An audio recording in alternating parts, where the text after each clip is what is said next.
Good morning. I'd like to call the Finance, Ways and Means Committee to order for April 18th, 2023. Madam Clerk, would you please call the roll?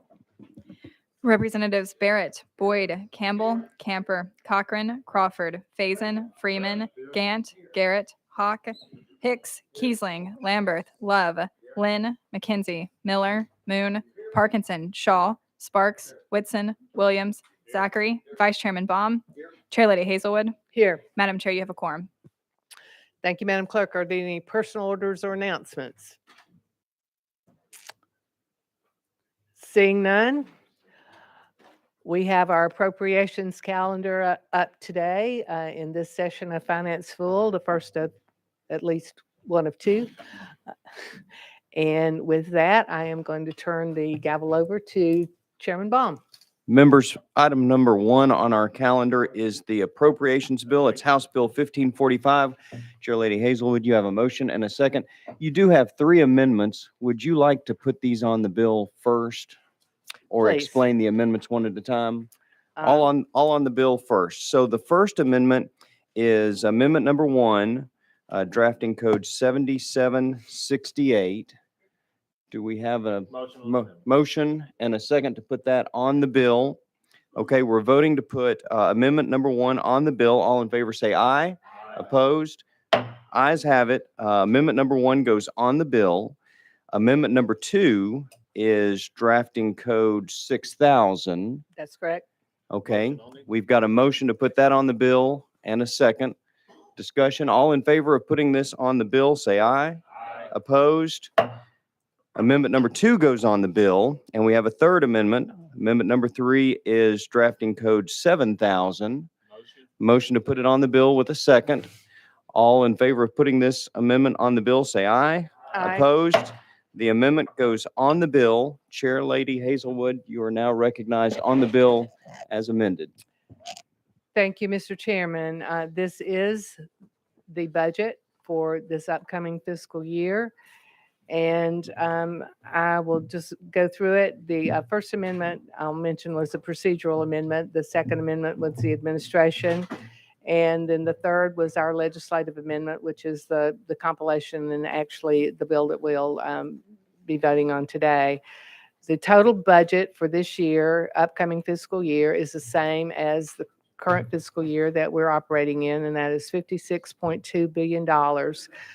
There is, while the bottom line is the same, the makeup is different in that $4 billion of that 56.2, there's $4 billion more state dollars in that than last year. So fewer reliance, less reliance on federal dollars and more state dollars in this year's budget.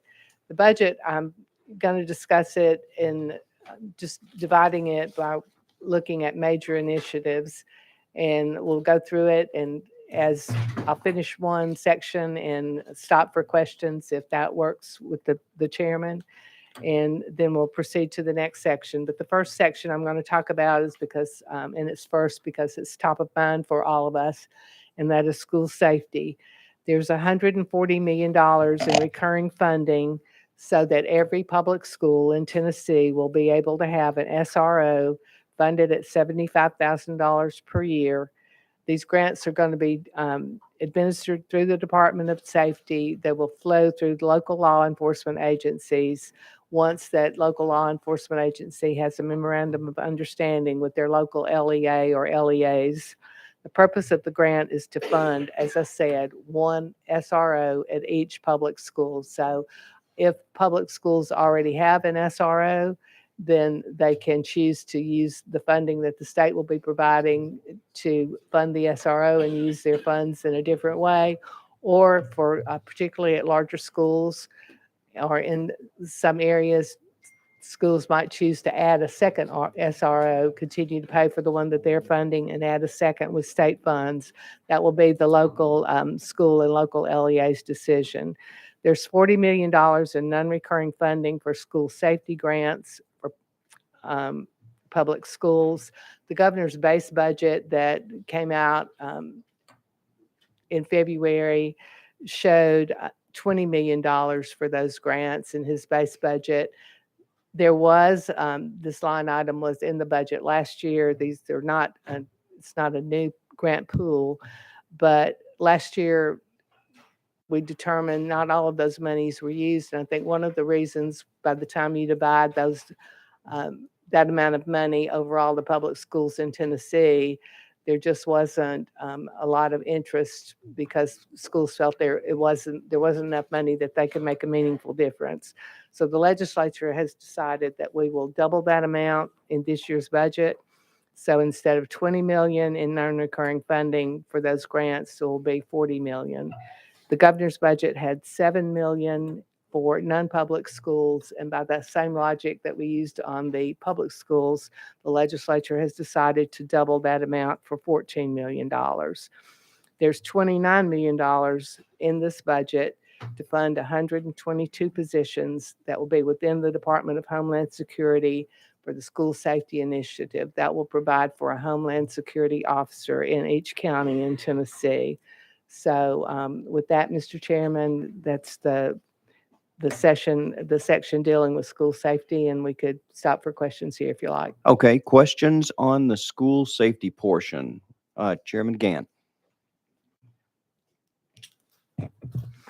Thank you, Chairman. On the school safety part, did you say one SRO per county, or is that one SRO per each school in that district? That's one SRO per public school. Okay, all right, thank you. It's one Homeland Security officer per county, but one SRO per school. Representative McKenzie.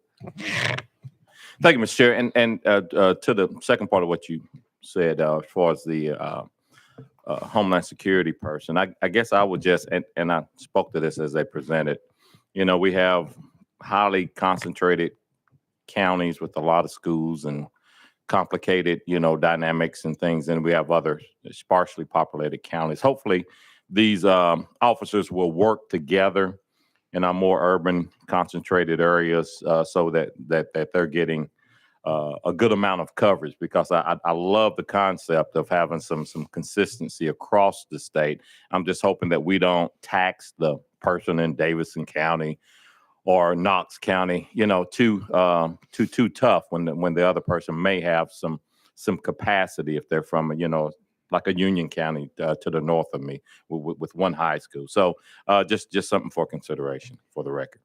Chair Lady Hazelwood. Thank you, Mr. Chairman. I understand from talking with the Director of Homeland Security that their plan is to kind of regionalize this so that they would, you know, there are a difference in size counties, but there's geographic issues, but they would work on a more regional basis. Okay, next is Representative Freeman. Thank you. And I echo my colleagues' comments. I appreciate this bill. I think it's important for us to look at this as a, you know, three-leg stool, and this is one of those legs. But I would just ask, do we have a timeline of when we think this is all these positions are going to be placed, or do we have an estimate on how long we think it will take? Chair Lady Hazelwood. The monies will be funded in the budget. There's the process. The schools will have to enter into a memorandum of understanding with their local law enforcement, and the dollars will go down through the local government to the sheriff's office. So I would hope, I know that everyone is going to, this is top of mind for everybody. So I'm hoping that over the summer, a lot of those processes can be put in place so that those SROs can be there when school starts. But I don't have there's no definite timeline that I'm aware of. Okay, thank you. Further discussion? Okay, if not, Chair Lady Hazelwood, we may be ready for the next portion of the bill. Right, the next portion that I'm going to discuss is salaries. There's over $113 million in recurring funding for 5% across the board raise for state employees. Our state employees they're hardworking. They do great work for the citizens of Tennessee, and it is a tight employment and labor market. So in order to keep our folks employed and keep them providing those services, we need to make sure that we're paying them appropriately. So there is a 5% across the board raise or dollars earmarked for that. There's $125 million in TISA for teacher raises for teachers in Tennessee. So $125 million will be going to fund teacher raises. Last year, the administration utilized $100 million for TMAC market rate adjustments.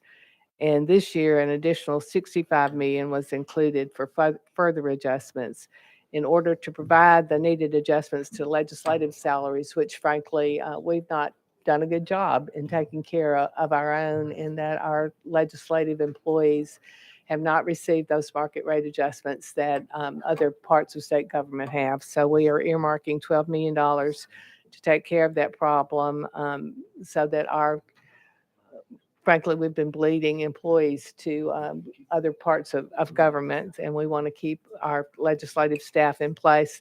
Certainly, we couldn't do without these folks and get the job done. So it's time that we pay them appropriately as well.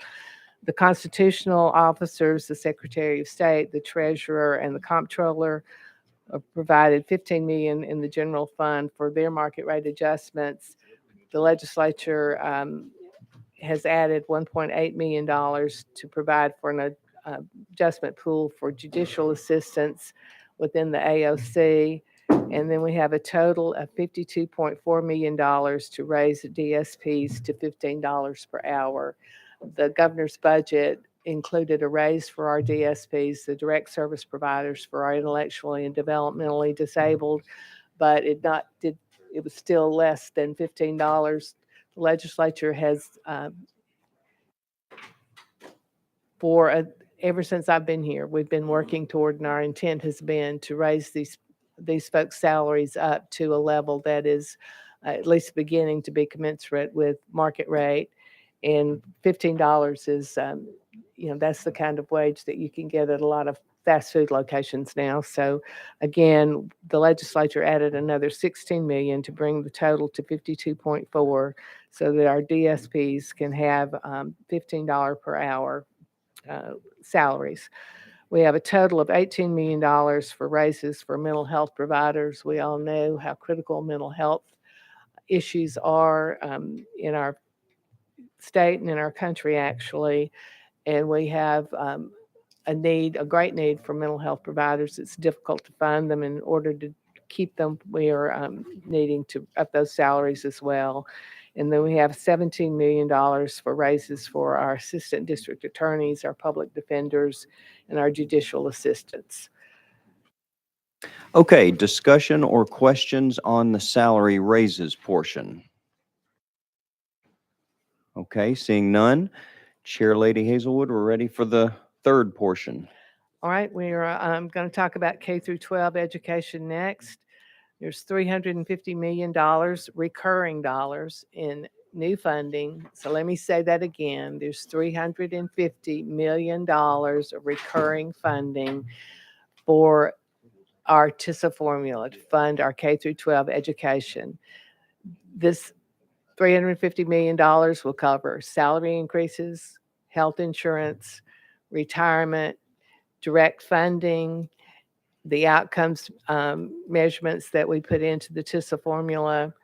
And this brings the total TISA funding with the funding from last year to more than $1 billion.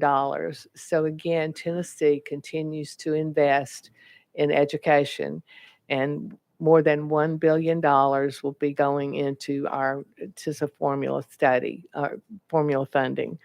The budget includes $21.5 million recurring funding for the expansion of summer learning camps for our K through 3. We've had those, and they've made a difference. They've made a huge difference in overcoming the learning loss that was a result of COVID and school closures and all of the things that we went through during the pandemic. So these monies will allow us not only to continue the summer camps, but to expand them for K through 3. It also will allow some ninth grade students to participate in summer learning camps. There's $10 million recurring for transportation grants for local governments to get the kids to the camps. It doesn't do any good to have the camps if you have kids who don't, parents are working, they're not able to get the kids to school. So this provides transportation for those camps. $7.6 million recurring funding for tutoring services. Again, with the new legislation that was put into place with K through 3 students who are retained or have learning issues or not keeping up, then there is a tutoring program, and the $7.6 million will fund that. And we have a $1.3 million for market rate adjustments for teachers at our special schools, our like the Tennessee School for the Blind. These teachers have not been receiving the raises that teachers in other parts of our public school system have over the past years. So this is a catch up for them so that they will be paid at the same rate as their peers in the regular schools, regular LEAs. And we have $15.5 million recurring in the budget for, I think this is a huge step for Tennessee. We will be providing 6 weeks of paid family leave for teachers. Teachers have not had that before. This is something that the state will be funding. The locals will not have to provide any additional funding for that. They will be held harmless. But again, $15.5 million so that every teacher in Tennessee will be eligible for 6 weeks of family leave.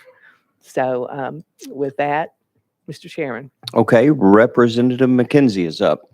Thank you, Mr. Chair, and thank you for this portion of the budget, and especially as it relates to the Tennessee School for the Blind, Tennessee School for the Deaf, because those are some really unique skills, and they've been kind of in that no man's land in terms of their state employees, sometimes they're teachers, other times. So that catch up is great, and as well as the 6 weeks. Really appreciate that.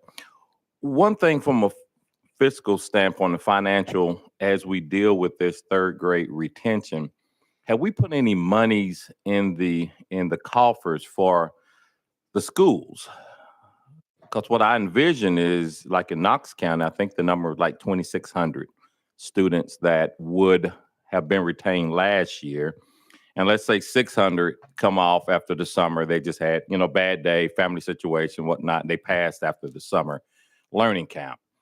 But we're still looking at roughly, 2,000 students. Have we made any provisions for classroom space for these additional third graders? Because I don't see a fourth grade going away under the current formula. Have we put any monies in for what's surely going to be additional needs as far as additional teachers, additional classroom space, additional resources, books, everything? Because if a school had used to 300 third grade students, now they have 450.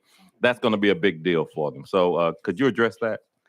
The TISA funding addresses that because the funding follows the student. So there is X amount of funding for each student, and then the weighted factors that we all went through last year in terms of economic challenges and other factors, disabilities or other issues that might require additional resources for a particular student. But the funding follows the student. So every student in that school will get a base amount of funding plus any additional based on the weighted factors that I mentioned. And I think Leader Cochran can provide us with some additional information on this as well. I just wanted to add just a little bit of clarity. So, I mean, I know that we all call it the third grade retention law. It's not, so let's say that you did have 2,600 students who qualified. It's not as if those 2,600 students are held back. It's not even that 2,100 are. If you go to the summer program, you pass. There's no second test you take. There's nothing.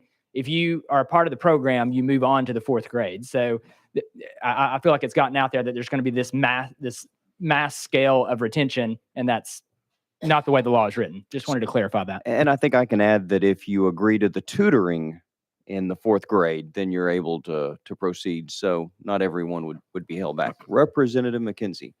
Thank you, and thank you for that clarification from both of you. But at some point, there will be students that's not going to hit that attendance rate. Parents force them forcing them to go on a vacation or they got to camp or whatever.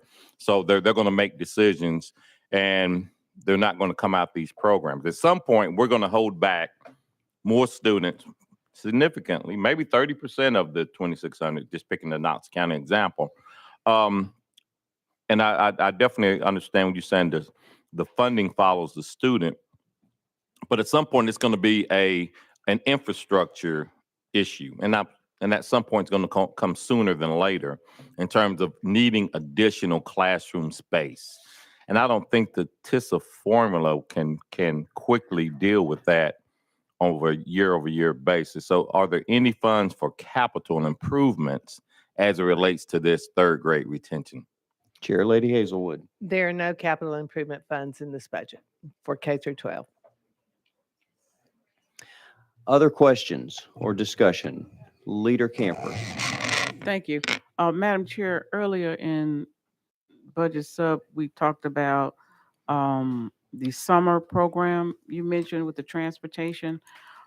Those funds would be available to assist with potential retention of third grade students. Could you explain that a little bit more? Chair Lady Hazelwood. We are funding the summer transportation. We will be providing grants to the LEAs. Again, those transportation dollars will be used to provide buses and drivers to get students to the summer programs. Leader Camper. Thank you. Okay, other questions? Chairman Williams. Thank you. Just as a follow-up, Chair Lady, I think one of the things that's really good about this section of your presentation is we're starting a 3-year process where not only are we committing as a legislature to fund teacher pay raises, we're starting a process by where 3 years from now and in outgoing years that we will be paying teachers a minimum of $50,000 a year, which is something that this body has wanted to do for a long period of time. Our teachers are a great value to our communities, and it's very important that they know that we appreciate the hard work that they do, which is why we're making this long-term investment. Since I've been here, we've invested almost $3 billion new dollars in K-12 education. I'm happy to do another $1 billion this year. So really excited about what we're doing for teachers here, what we're doing as it relates to FMLA, what it relates to doing raises. So we've got a lot of good things going on in K-12 education in Tennessee, and improvements are way better. We have some challenges because of COVID, but these additional revenues are really going to help our teachers and our administrators improve the quality of life for our kids. So thank you, Chair Lady. Okay, if there's no more questions, then I think we're ready for the fourth section of the bill. I mentioned mental health, which is continuing to be a focus and definitely an issue that we know that we're going to have to continue to deal with. We have $8 million in this budget, recurring dollars, to expand the K through 12 behavioral health liaisons. These folks will be in our schools. They'll be able to be available with and work with children to help them first identify those children who might need additional mental health services, to connect them with those services, and to make sure that, again, every child has an opportunity, if they need that sort of help, to find it. There's $13 million for residential reentry housing programs. And with that, Mr. Chairman, any questions in that particular segment? Okay, questions or discussions on the mental health portion? Okay, seeing none, I think we're ready for the next section, the fifth section of the appropriations bill. Chairman Williams. Thank you. We'll give the Chair Lady an opportunity to take a break there for a minute as she gets hydrated. I will say mental health, extremely important. She's done a lot of talking today, folks. Appreciate her. The mental health component, this $8 million is huge. It's going to allow us to get more counseling services into our K-12 schools, which is very important. As this body knows, 2 years ago, we invested in a $250 million mental health trust fund for our students. And as those monies start to reap dividends as it relates to mental health, we're able to invest those monies and these additional monies so that we can get more people. In TISA, we also changed the counselor ratio per student, which also put more counselors in there. One of the biggest challenges we're going to have, Chair Lady, as we've discussed many times, is getting counselors to move to Tennessee and getting more counselors certified so we can get them in our schools and in our communities across the state. So I think she looks like she's ready to go now. So. Chair Lady Hazelwood. Thank you, and thank you, Chairman Williams, for the hydration break. And you're exactly right. The challenge that we have in many of these areas, one of the reasons for the salary, the major investment in salaries is because it is a tight labor market, and particularly in high demand fields, and mental health is certainly one of those. Let's talk about something everybody can be excited about, and that's tax cuts. In this budget, we have $272 million tax cut that will fund 3 months of sales tax holiday on food for all Tennesseans. That's going to run from October 1st through October 31st. And that $272 million includes $111 million that will be used to hold our local governments harmless. So no sales tax will be collected, but your local governments will still receive the funding that they would have had those taxes been paid. So we're going to hold the local governments harmless, so their budgets are not going to be impacted. We are going to provide every Tennessean the opportunity for 3 months to buy their food without paying any sales tax. This is one of the few ways in Tennessee with our tax structure. We just don't have that many ways to be able to get money back in every Tennessean's pocket, but every Tennessean buys food. This is a way that we can do that. The state has done well economically. We've done well because we have collected a lot of taxes from our citizens. This is a way to allow every citizen to get some benefit from that economic boom that we've been experiencing. We are also going to increase the threshold for business taxes. That will reduce the number of small businesses who have to file a business tax.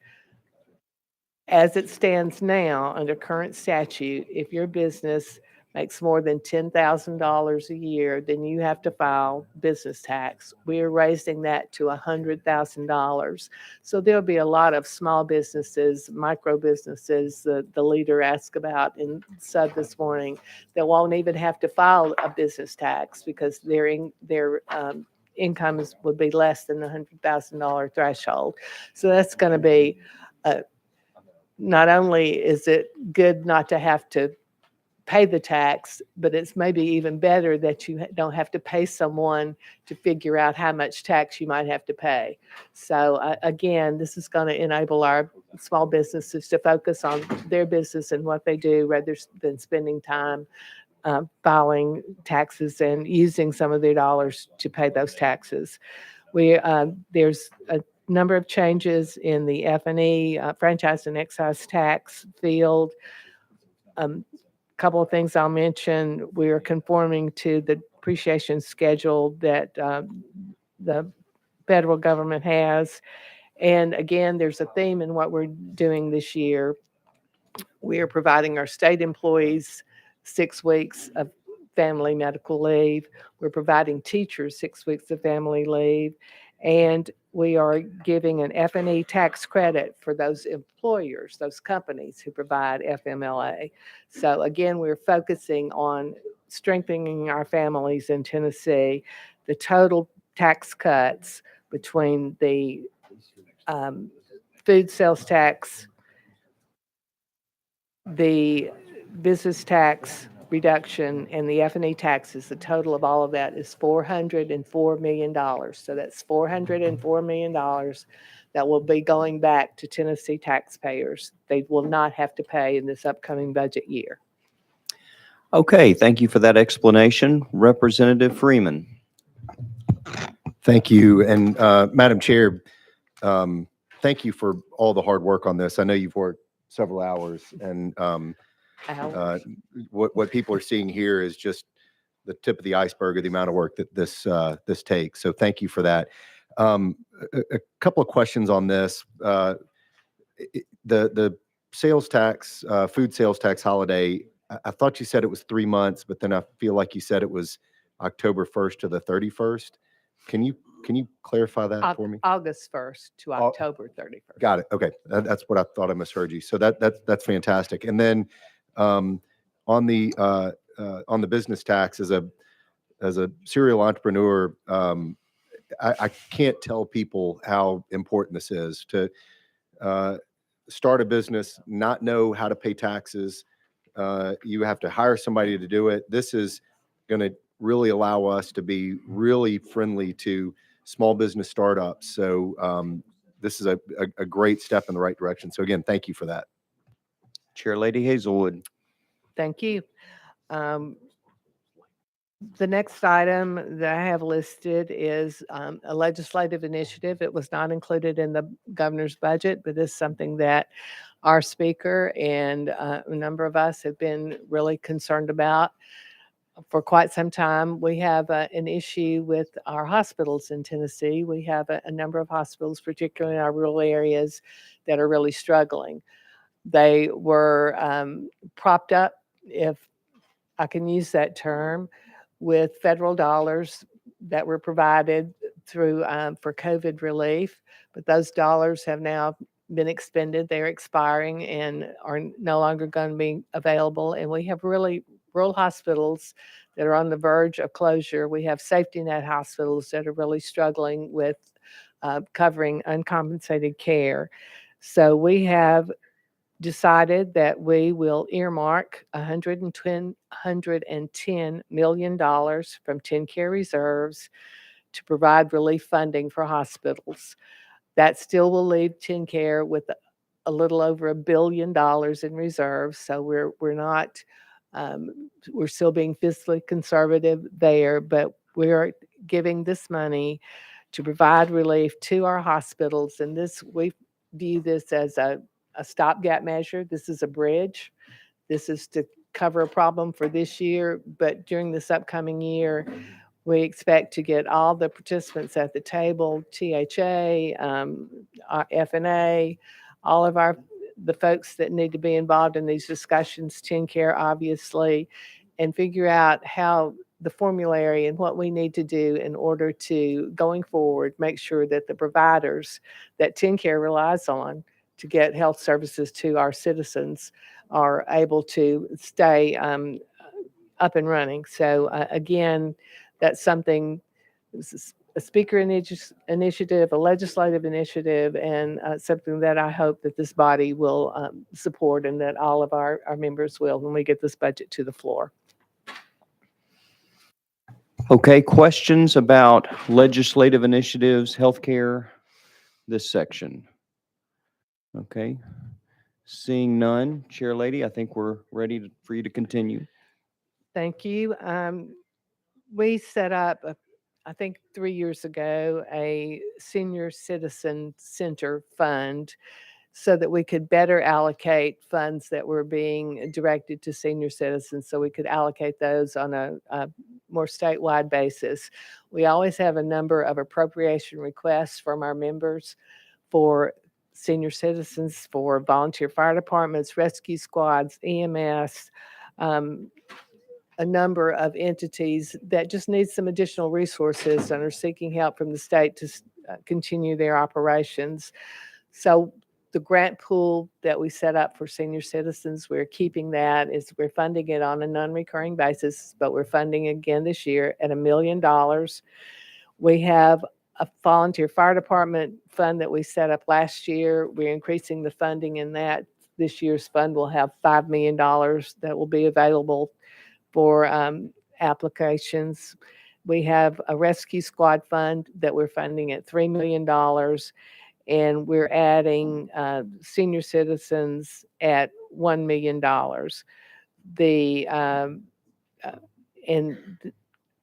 On the EMS, I also want to mention, I think I neglected to mention this before, and believe this was Chairman Hicks' legislative initiative, but we are providing $800 for our EMS for a supplement for training, as we did for our volunteer fire departments in a previous budget. We also are setting up a fund for museums. We have a lot of small museums, county museums across the state that house a lot of our history. They have difficulty sometimes operational need funding for various and sundry kinds of capital campaigns or, whatever the case may be. We're putting $5 million into a fund, and we're asking the Tennessee State Museum, who have expertise in this area, to be the party that would manage and disperse those funds. We're also there. We get a number of requests every year, again from members, for funding for Miracle Fields and other kinds of inclusion parks.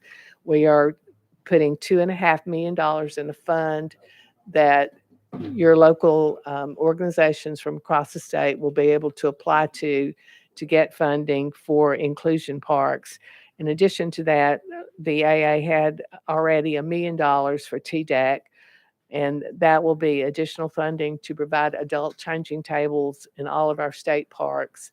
Again, this is something that we did last year, and it's made a huge impact. As I mentioned earlier, it doesn't impact a lot of people, but the people that it does impact, it impacts in a tremendous way. And one of the most moving experiences I've had since I've been up here is a visit from a family during this session who, a mother and a father with an adult daughter, and they came to tell me how that had changed their lives and how it had improved their ability to take their daughter and do things that you and I take for granted, and to maintain dignity for that now adult woman. So again, those are the grant pools and the dollars that have been set aside for that particular purpose. With that, Mr. Chairman, I would take any questions. Okay, questions on these initiatives? Okay, seeing none, would you like to continue? I would. The next area that I'll talk about is the things that we're doing to make Tennessee families strong. There's a total of $85 million in this budget that will be used to improve maternal, postpartum, and children's health outcomes. TennCare will do that by expanding the eligibility threshold for pregnancy for TennCare coverage. And we had put in a non-recurring funding last year to cover postpartum coverage for a full year for TennCare enrollees. We are making that 12-month coverage permanent in this budget. That's a part of the $85 million. And we're also implementing a 12-month continuous TennCare eligibility for low-income children. We want to make sure that every child in Tennessee, regardless of their family income, is able to get the health coverage that they need. There's $42 million through the Department for the Developmentally and Intellectually Disabled for increased stability for placement for foster families, caring for children, fostering children with developmental and intellectual and behavioral issues requires additional resources than taking care of, quote unquote, a normal child. So these dollars will allow us to do that, to provide respite care for children that are in DCS custody. There's also $10 million in the TennCare shared savings that are being used to fund a pilot program that will provide free diapers for children under the age of 2. Again, that's a free a pilot program for children under the age of 2. Free diapers, and $16 million for the second year of a program that we started last year, dental services. Those monies will be used to address the unmet dental needs for citizens of Tennessee. Dental needs, as you know, that go unmet can lead to serious and even fatal issues with infections and that sort of thing. And also, these dollars will help to increase the number of dentists practicing in the state. Dentistry is another area that we have a lack of, particularly in our rural areas. So the $16 million will be used to help in those, to provide both the services and the providers to do that. Okay, questions or discussion on these initiatives for families. Leader Camper. Thank you, Mr. Chairman. I just had a question, Chair Lady, about the foster care. Did you say that there was also funding in that, in the budget for foster care parents that take teenagers, maybe some incentives? I think I can remember something around that. Is that also included? Because they're It hard to is place for- sometimes. Chair Lady Hazelwood.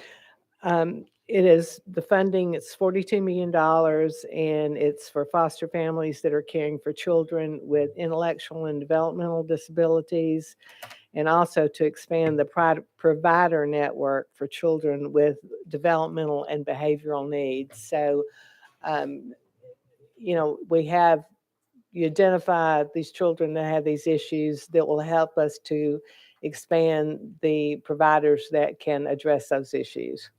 Leader Camper. Thank you. Other questions? Leader Gant. Thank you, Mr. Chair. This may not be the place to ask this question, and I can wait if it's not. Redirecting of funds for the crisis pregnancy centers. Chair Lady Hazelwood. Yes, there's $20 million in the crisis pregnancy fund. The governor had $100 million in that fund. There are only 30 some odd of those centers across the state. And then speaking with representatives of those centers, that they felt they really would not be able to utilize that amount of money. So we redirected some of those funds into some of the other areas that you see here. Chairman Gant. I go from leader to chairman. I'm all over the map today. Thank you, Mr. Chair. Chairman Hazelwood, can you give us an idea of what this money is, drill down into what they're actually using this money for at these pregnancy centers? As I understand the crisis pregnancy centers, what they do is work with these women who come in and are obviously pregnant, have issues with either financial, emotional, whatever. They provide, I think they provide ultrasounds, but I think the main thing that these folks do, they attempt to build a relationship with the pregnant woman. They see them through the pregnancy, but even more important, and something that we sometimes forget, it's not just that you bring the healthy child into the world, but the child, you need to care for it once it gets here. And they continue to work with these parents, these mothers, even after birth for extended period of times. They help with things like diapers, and they provide all sorts of resources, both, again, emotional, financial, to just make sure that the child has a good start. Okay, great. Thank you so much. Other questions or discussion? Okay, Representative Parkinson. Thank you, Mr. Chair. And I was wondering, and I don't know if I'm in the right place or the wrong place to ask this question, but there was no money in the budget for getting rape kits tested in 30 days. Is there a reason why we didn't add that to the budget, or was that, again, just not one of our priorities for this year? Chair Lady. Thank you, Mr. Chairman. I think it's been a priority of this committee and of this legislature for quite some time. The TBI has in their budget dollars to add the forensic folks, and we are relying on them to use those resources to turn those rape kits around as quickly as possible. I know they're doing a number of things, including contracting out to make sure that the rape kits, that we can get them processed in a timely manner. Representative Parkinson. Thank you, Mr. Chair. And if I'm not mistaken, I know TBI's, the resources that TBI is allocating to get the kits tested does not get the kits tested in 30 days, and they will never, with the resources that they're utilizing, they will never get it down to 30 days based on what I've been told from TBI. And I think it's sad and unfortunate because we've been here before, and that's, we're the reason Eliza Fletcher is not here is because we didn't act on, getting those rape kits tested within 30 days. And it's unfortunate that it appears that we're making the same mistake again after the tragedy that happened with Eliza Fletcher. And I just wish we really had a more intentional, position in getting rape kits tested in 30 days. And it's sad that we're not. Thank you, Mr. Chair. Chairman Williams. Thank you. Representative, could you tell me which budget appropriation amendment you filed for that number? I'm trying to look at it on my list. Representative Parkinson. Thank you, Mr. Chair. No, it wasn't an appropriation. It was a bill that went behind the budget. Okay, it wasn't on our list. I don't remember TBI coming testifying to us. If you could have your office share with my office, that's the first time I've heard about that this year. And so I just thought maybe if this was that important, you'd had filed an appropriation amendment, but I look forward to getting that information and working with you next year. Thanks. Representative Parkinson. Thank you, Chairman Williams. This was a bill that we passed in up until subcommittee, and it went behind the budget. I fully expected that we'd have the will to pull that from behind the budget because it was so important. And unfortunately, I'm happy to work with you on it next year, but unfortunately, we may have a person that gets raped because by a serial rapist whose rape kit was not tested in time in order to get the DNA hit, just like what happened with Miss Eliza Fletcher.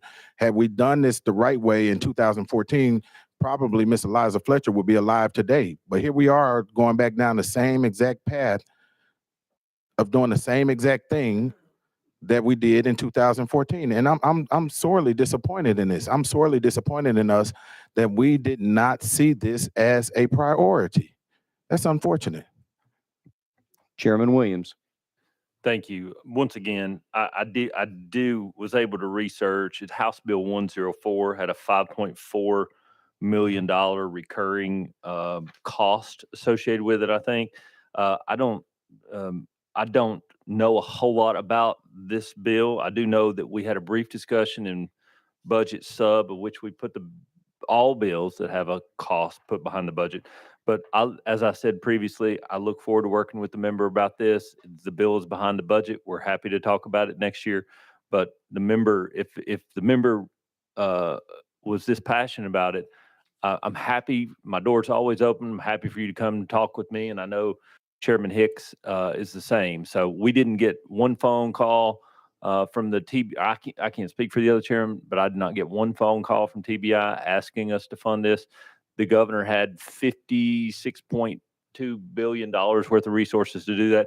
So I appreciate your passion and I fully understand it. But in this instance, it just was not on the radar that we had because there wasn't very much discussion about it. Thank you. Leader Lamberth. Thank you very much. I want to just step in the conversation for a moment, if I may. And all of these conversations absolutely should have happened. But in the Criminal Justice Committee, we have talked about this for a while. And I will tell you that, we've spoken to the TBI. The fiscal note that is on this, the recurring fiscal note, will cover a portion of what it needed to be done. But to actually solve this problem, we need significantly more funds. And I agree with my friend from Shelby County. Those funds need to be allocated and allocated as soon as possible. And so we will continue those conversations and we will solve this problem. It is going to get done, but the fiscal note that is on this does reflect a minimal amount of what would be needed. And no matter how much money we spend at this juncture, it is going to take time to get those structures in place and process in place and people in place to be able to do this. I joined my friend from Shelby County to get that done. And I genuinely wish we had been able to accomplish this year. I, for one, have had those conversations. And it is not a matter of allocating the funds this year. It is a matter of doing the things we have to do this year to set this up for next year. And so I appreciate Chairman Williams' willingness and eagerness to be a part of those conversations and would encourage anyone and everyone to talk to our finance chairman and subcommittee chairman to make sure that this happens as soon as humanly possible. But unfortunately, it's not just a funds thing. It is a process and a structure issue that is going to take some time, but it needs to happen today. It needs to happen right now, but it's an impossibility for that to happen. So the funding of this needs to occur. The conversations have got to move forward, and I'm dedicated to help make that happen. Representative Parkinson. And with all due respect to both chair and leader, it's time out for conversations. And tell that to the family of Eliza Fletcher, that you want to have more conversations about getting rape kits tested instead of having the will to make this a priority to include in the budget. Tell that to their family. See what kind of response you get. Tell them that TBI says procedures and whatever it was that TBI said we can't do it for, or whatever the reason was. Tell that to the family of Eliza Fletcher. See what response you get back. Tell that to the family of Alicia Franklin, who was raped by Cleotha Abstinence first and reported it, and the DNA test wasn't tested for a year. Tell that to Alicia Franklin and her family.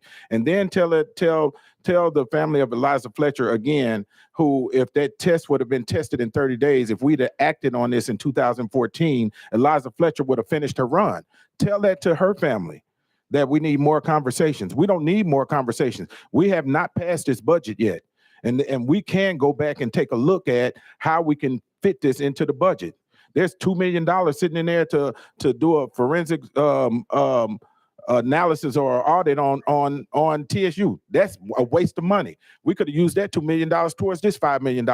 There's places where we could have put this in, and I'm just not buying it. I'm just not buying it, and my heart is hurting right now. You know, I'm not buying it that we need to have more conversations. We don't need to have more conversations. We need to have more action. We need to do something. People are dying. People are getting raped, and the rape kits ain't coming back for a year. Now TBI says they're going to get it down to 6 months. Great. Still, other women in our state will be raped by the same rapists that's still out there because they hadn't got their DNA hit. I'm not buying it. No more conversations, guys. We got to do something, and we got to make it a priority, the safety of our citizens. And this, and I hope y'all don't think this is some political grandstanding, because it's absolutely not. My heart is hurting for the family of Eliza Fletcher because we're not doing something again. 2014, the same thing happening again. And it's unacceptable. Chairman Williams.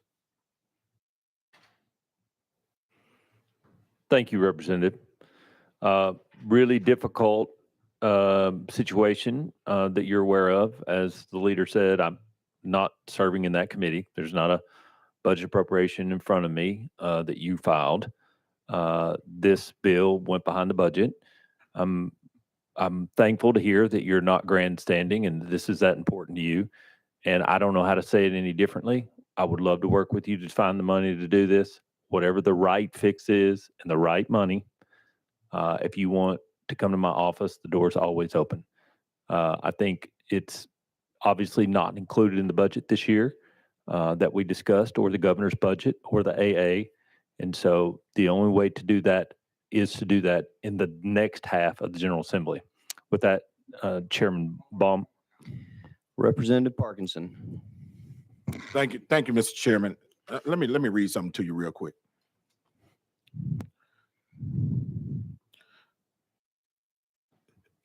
Eliza Fletcher,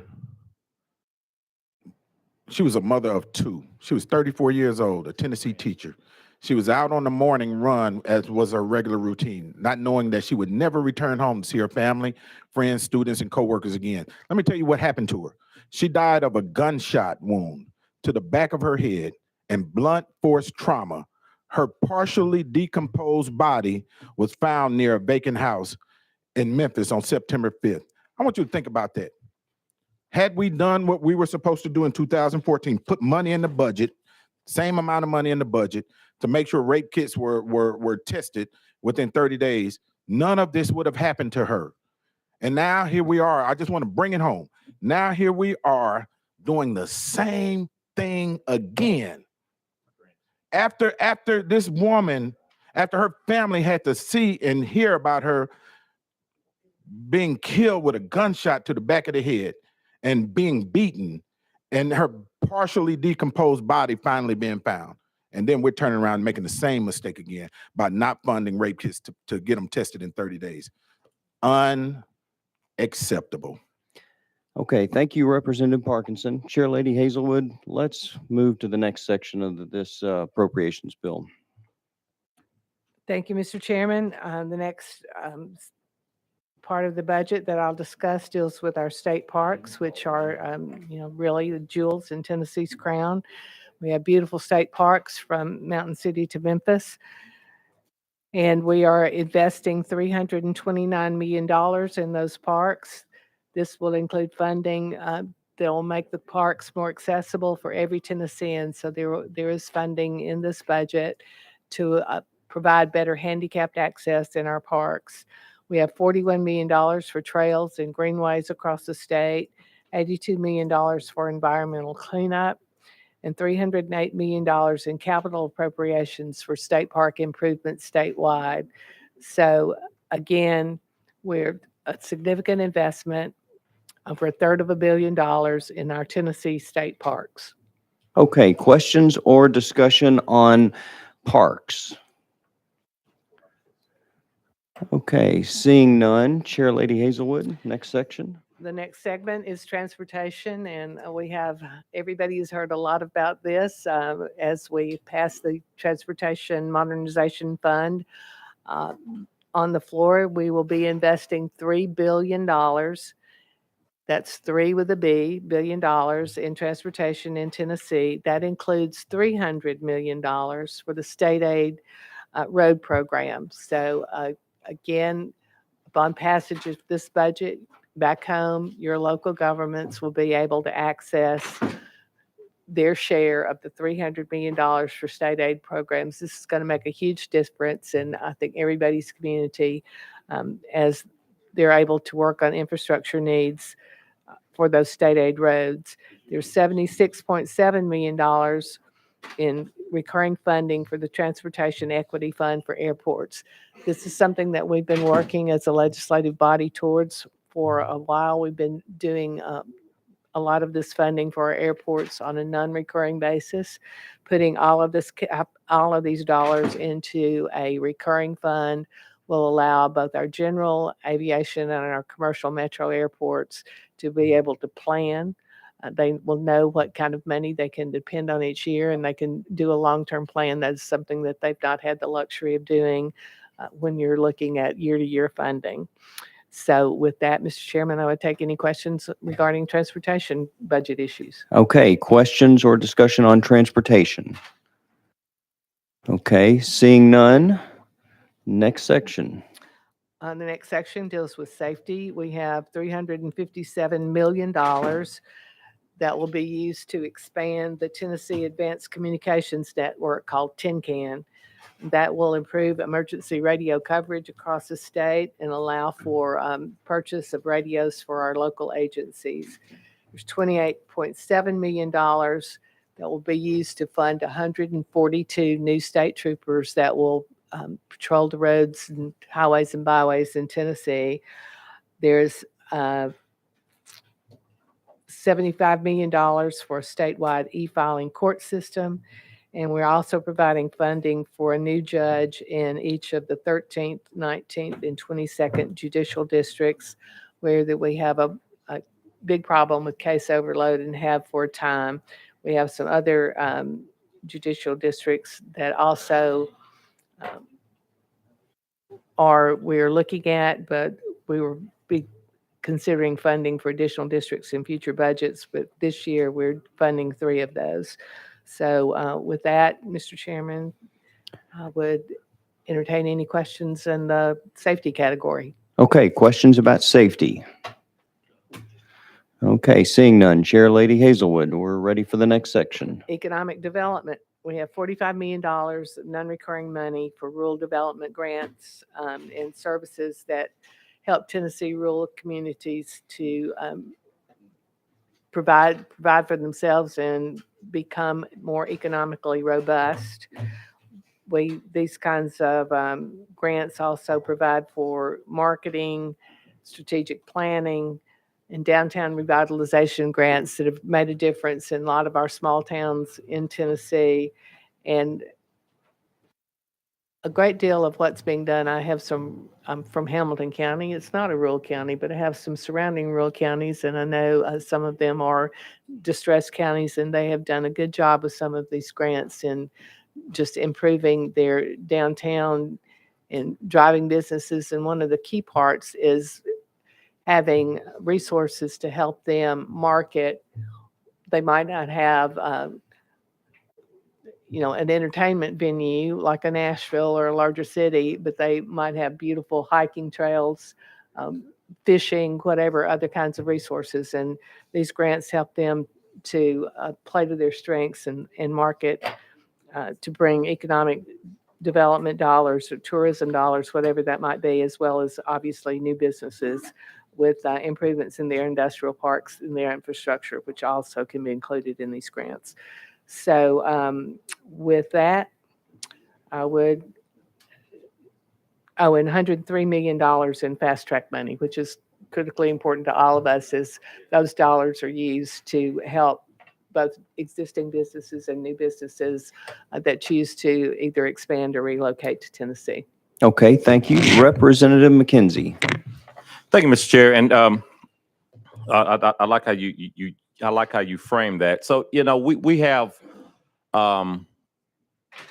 great, huge resources in our state, going from east to west. We got Smoky Mountains, Gatlinburg, Pigeon Forge, Nashville, and, Beale Street and things like that, these big drivers. My question is, in terms of these funds, because I like how you talked about some of those off the beaten path places, and those can actually exist in Chattanooga and Knoxville and Nashville too, but a lot of our rural, really scenic areas. How is this money going to be distributed? Is it going to be a peanut butter spread across the state, or are we going to target some of those lesser known, used, utilized funds? Because I'm sure these, the Beale Streets and Pigeon Forges and Nashville gets, a lot of money because they bring a lot of money into the state. But are we going to kind of create little areas? And this may not be a fair question for you, but is this just going to be spread out? Is it going to be a grant process to where those communities have to apply for the grant? So do you know anything about how this money is going to be spent? Chair Lady?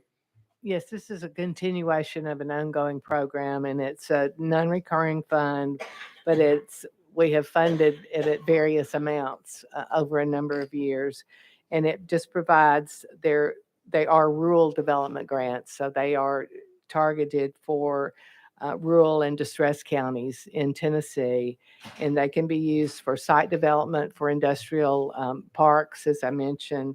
They can be used for community asset improvements, and they can be used at what I was maybe focused on a bit too much. They can be used for marketing and planning to, help the community determine what areas they need to focus on. And then, of course, the fast track grants, those are used anywhere in the state that are appropriate, that a business is relocating or expanding. So it's not peanut butter. Representative McKenzie? Okay. Representative Freeman? Thank you, Chairman. And I know I'm out of order, but if you'll give me 1 second, I'd like to recognize two of my constituents. I've not done it yet, but Kate and Elizabeth are here. Elizabeth's son and my son are friends from the time they were 2. And they are down here with the group Voices for a Safer Tennessee. And I want to remind everybody that, again, tonight at 5:15, we've got a human chain from Monroe Carroll to the Capitol to bring awareness to gun violence and in Tennessee.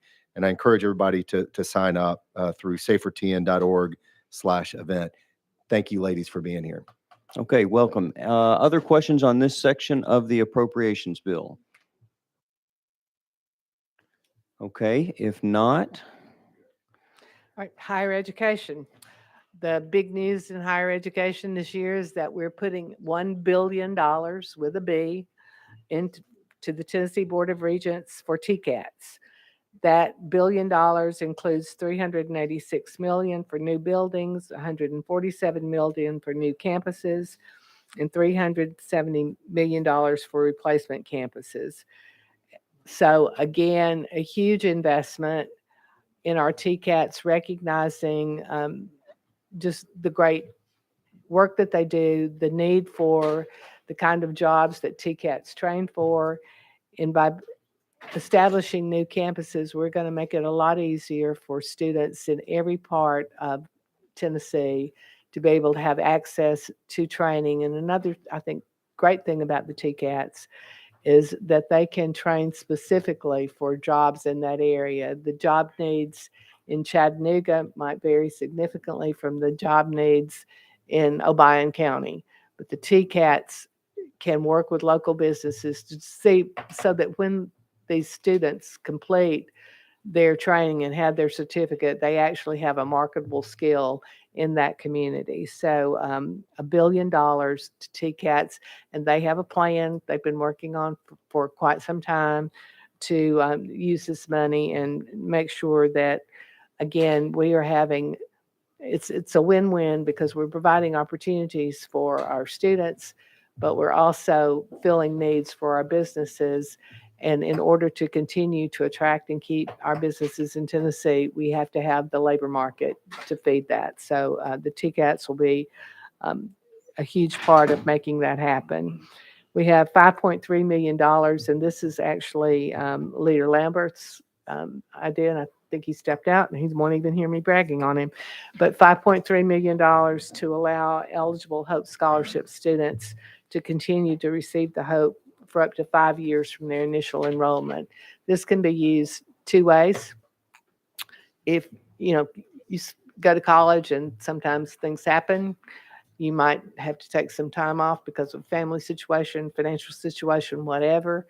This will allow you to utilize those funds over a 5-year period. So if you do have some issue that keeps you out for a while, you'll be able to go back and re-engage with the Hope. And also, we have so many students in the state, and we should be very proud of the fact, so many students who are enrolled in dual enrollment classes, and they actually graduate from high school with enough credits to be a sophomore or more in college. This will allow those students who have put the work in on the front end to use their Hope Scholarship. If they finish college in 3 years, then they have eligibility to continue to use the Hope Scholarship as they work on a master's program or some kind of post-baccalaureate certification. So again, Leader Lambert's, I think, to be commended for that idea, and I think it's going to positively impact a lot of Tennessee students and a lot of Tennessee parents' pocketbooks. So with that, I would take any questions, Mr. Chairman. Okay, discussion or questions on higher ed? Okay, seeing none, one more section. One more section. We're going to talk about our savings account. We've been talking about how we're spending our money. So we're going to focus a moment on what we're doing in order to prepare and conserve for the future. This budget, as in the governor's base budget, there's $250 million going into the rainy day fund. That means that in our rainy day fund in Tennessee, we now have over $2 billion.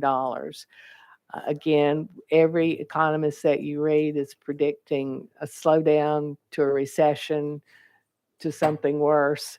But I think everybody is anticipating that the economic climate is not going to be as positive as it has been for a while for the next few months or over some period of time yet to be determined. So this will allow us to make sure that should that kind of thing happen, Tennessee will still be in a position to weather the storm. We're putting $250 million into the OPEB liability.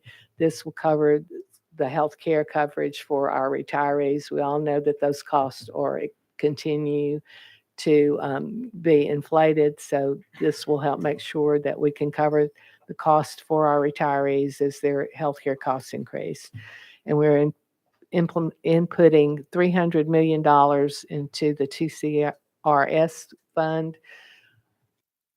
so that everybody in Tennessee, teachers, county employees, state employees, anyone who is enrolled in the TCRS plan can be assured that when they retire, the money that they are counting on will be there. Our pension plan will be funded at 97, 98%. This is puts us, if not in the top spot, certainly in the top tier of states in terms of funding our pension liability. And that is the biggest debt we owe. So we're making sure that we're in a position to pay that. With that, Mr. Chairman, I would, that completes my coverage, and I'm open to questions. Okay, thank you, Chair Lady Hazelwood.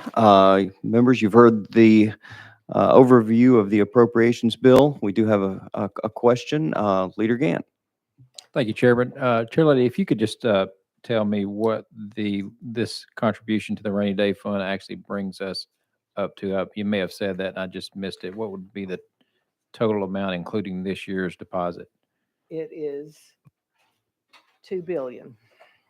Right at 2 billion? 2 billion, yes. Okay, all right, thank you. Okay, any other concluding questions or discussion? I misspoke. It's 2 billion, 50 million. 50 million, 50 million among friends. It's just 2 billion, 50 million. Okay, Representative Parkinson. Thank you, Mr. Chair, and to anyone that was involved in the budget, preparing the budget, feel free to answer this. We're putting $250 million into the rainy day fund, which puts us at $2,050,000,000.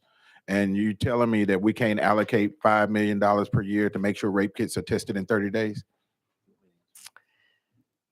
Representative Parkinson, I think we've had this conversation at length, but I will repeat what has been said before, that it's not just a matter of money with the rape kits. It's a matter of personnel. It's a matter of structure. TBI, we have worked with them extensively. TBI has a plan. We're moving on that plan.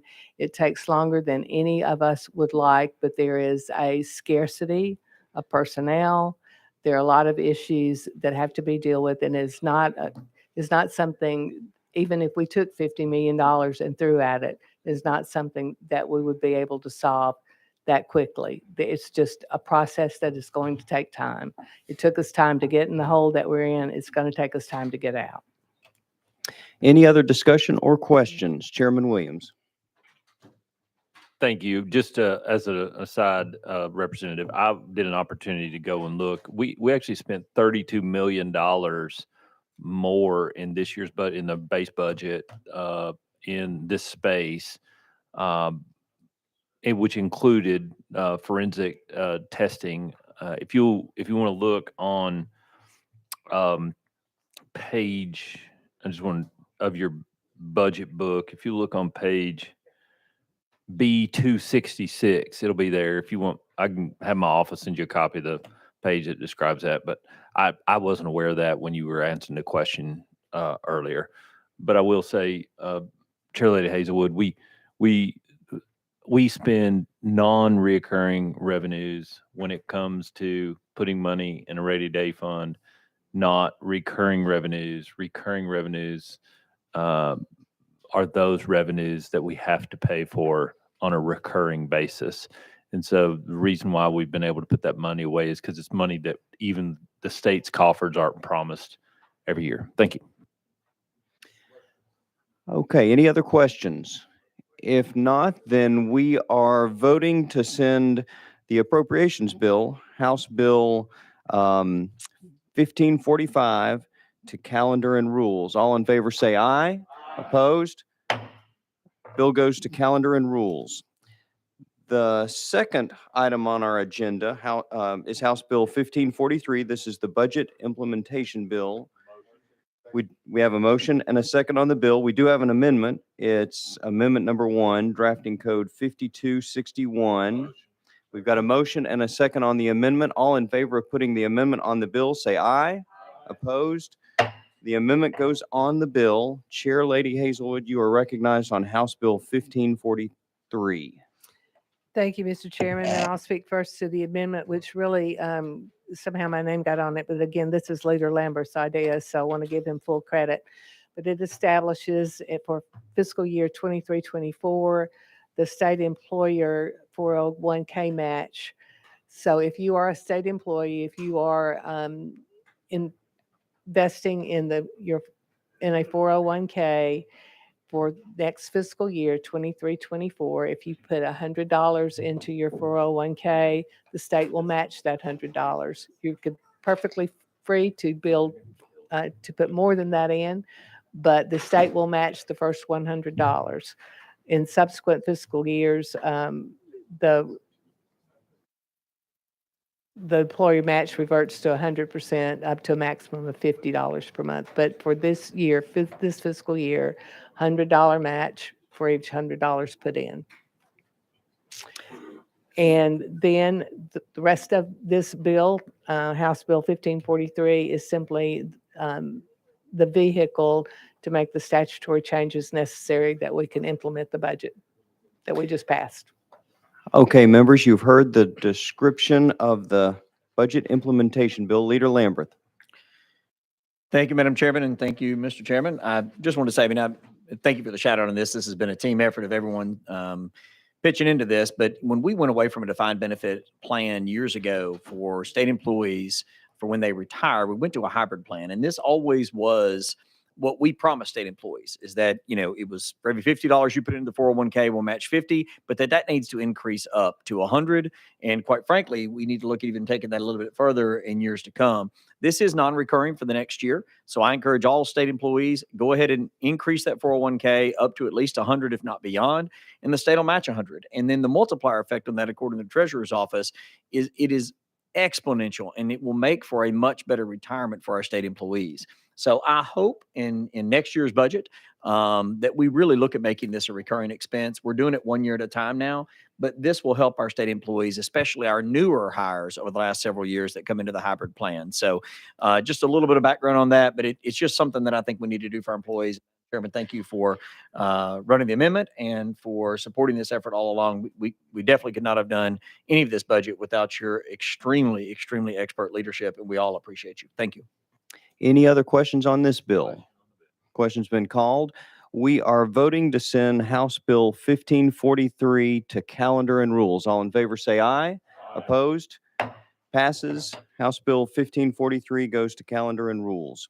Item number 3 on our agenda is the Copeland Cap Bill, House Bill 1544. We've got a motion and a second on the bill. There are no amendments. Chair Lady Hazelwood, you're recognized on the bill. Thank you. As you mentioned, Mr. Chairman, this is the Copeland Cap. We're required to pass this index bill whenever growth in appropriations from state tax revenues exceeds the growth in personal income. The growth is calculated year to year. And as we all know, Tennessee has had some robust growth. So this year we are recognizing a high growth of 11.45%, hence the necessity to pass the Copeland Cap. With that explanation, are there any questions? Chairman Crawford. The question's been called. Absent objection, we are voting to send House Bill 1544 to calendar and rules. All in favor say aye. Opposed? Bill goes to calendar and rules. And the last item on our agenda is item number 4. It's House Bill 1542, the bond bill. There are no amendments. Chair Lady, got a motion and a second. Chair Lady Hazelwood, you're recognized on the bill.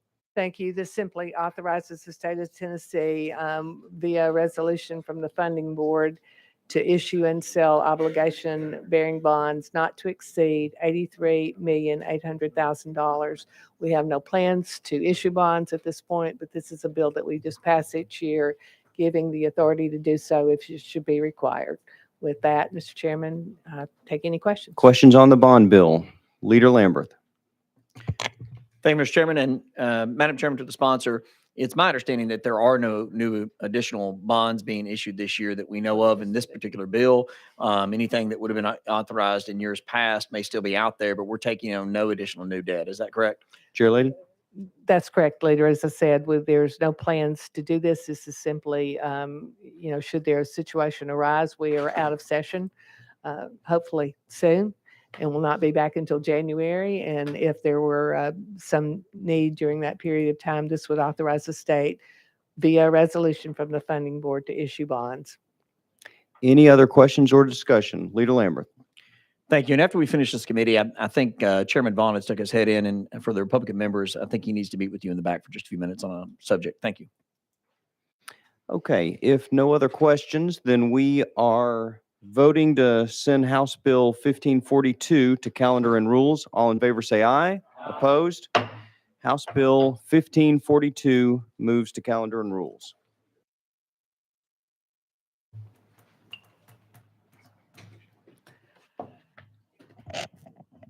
Thank you all very much. And we will say it again when we get closer to ending, but I just wanted to take this opportunity to thank the members of this committee.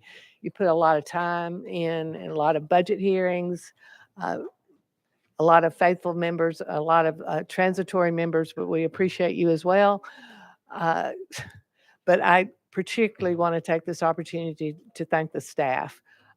We couldn't get this done without such capable staff people, and we will have a moment of high praise with naming all and that at the end of our work. But right now, I just want to say these folks, the last few days and nights have been really tough for them. Some, going to bed or going home at 2 in the morning and so forth. So again, I appreciate all of you, and I hope that you appreciate all of them. So let's hand for them.